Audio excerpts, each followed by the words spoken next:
Mai doare în pulă de lume, merg singur pe stradă. De unde dracu brigadă? În buzunare n-am bani, n-am nici prieten, n-am nici portofel. Ce-ți luăm pot să țin în el. Am dușmani, am strâns în an. Aștept să-i termin, să-i primi la groapă. Amin.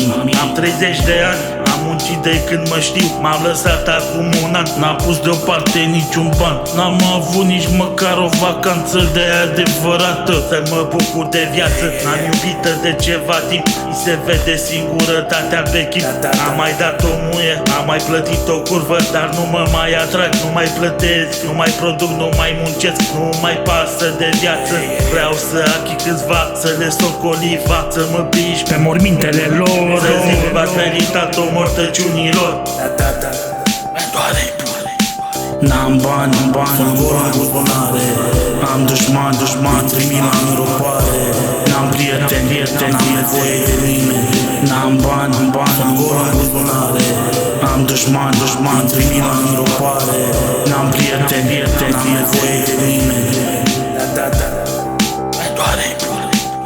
Ai ajuns în mormânt, o să putreze sub pământ. Te transformi în caca, te-a luat la calaca. Nu-mi pasă de cine sunt ascultat, nu-mi pasă că sunt umiratat. Viața mi se pare de căcat, prea puține clipe fericite. M-am întristat. Mi se spune că sunt psihopat, merit împușcat. Și voi ce pula mea sunteți români la fel ca mine, țărași lipiți, n-aveți bani să fiți îngropați. Și că eu când doar despre tristețe și moarte, dar ce dracu vreți să vă zic de bani și palate? Am dat doar ateuri, mănânc doar pateuri, ou și cartofi prăjiți, câteodată doar mămăligă. Hai poftiți. Comentația iurea, sunteți la fel ca mine, regăsindu-vă în muzica mea.